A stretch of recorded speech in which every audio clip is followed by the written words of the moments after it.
Baretta just recently won our King of ToA event on Facebook, which is, I mean, he earned it, but I personally voted for Mav. But to stay in theme here, we're gonna discuss a ToA starting team, and I'm talking bottom to top, homie, all 100 floors. So, let's start with the elected king himself. Baretta, the Fire Sylph, is a fusible 4-star with dots. Lots and lots of dots. His third skill applies 2 stacks of continuous damage on all enemies, and each lasts for 3 turns. Put those on some ToA hard enemies and that HP will just melt. It's like I said in the last video, it doesn't matter how much health they have, percentages are always percentages. And if he happens to be on Despair, that will add a chance to stun on every attack.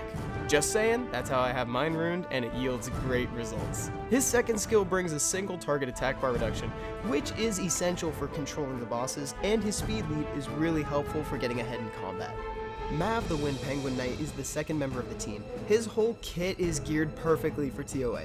His first skill stuns on a coin flip after skill ups. He has a single target provoke and heal on his second, and his last skill removes 1 harmful effect from all allies, decreases their cooldown times by 1, and adds a speed buff.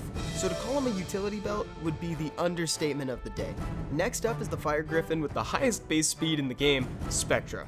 Although he can deal decent damage on his second skill, Spectra is mostly here for turn denial in the form of his third skill. It's a non-hitting AoE that has a chance to decrease all enemies' attack bars by 30% and apply a slow debuff. And by reducing their speed, that turn denial becomes turn advantage for you. Belladon is the light Inugami who's gotten way too much attention on this channel already. For more details on everyone's favorite puppy, scope out his Monster Spotlight, the top 10 monsters new players should save video, or any of our starting dungeon guides, because he's in all of them. That's your core team. Now bear in mind that the damage in ToA is usually more drawn out because the enemy HP is so high. So your damage is usually going to come from dots. With that said, for the final spot on the lineup, you can bring a traditional damage dealer and control unit like Sigmaris, attack bar manipulation in the form of Lapis or Lauren, or even more CC from Jean. And if you find yourself needing immunity and cleanse options, Lulu and Fran are both accessible and weirdly reliable.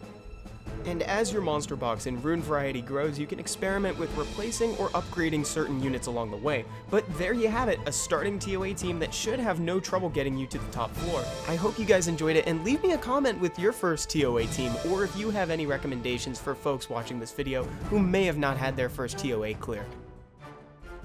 And that brings us to the end of another video, guys. Thank you so much for watching, and if you want to see more like it, we have a whole lot going on in our tips and tricks playlist on our YouTube channel. But that's not all we got. We also have Facebook, Instagram, and Twitter, so go ahead and follow us on there if you haven't already. And if you have a comment you want to leave me, I'm usually down there responding to stuff after these videos come out.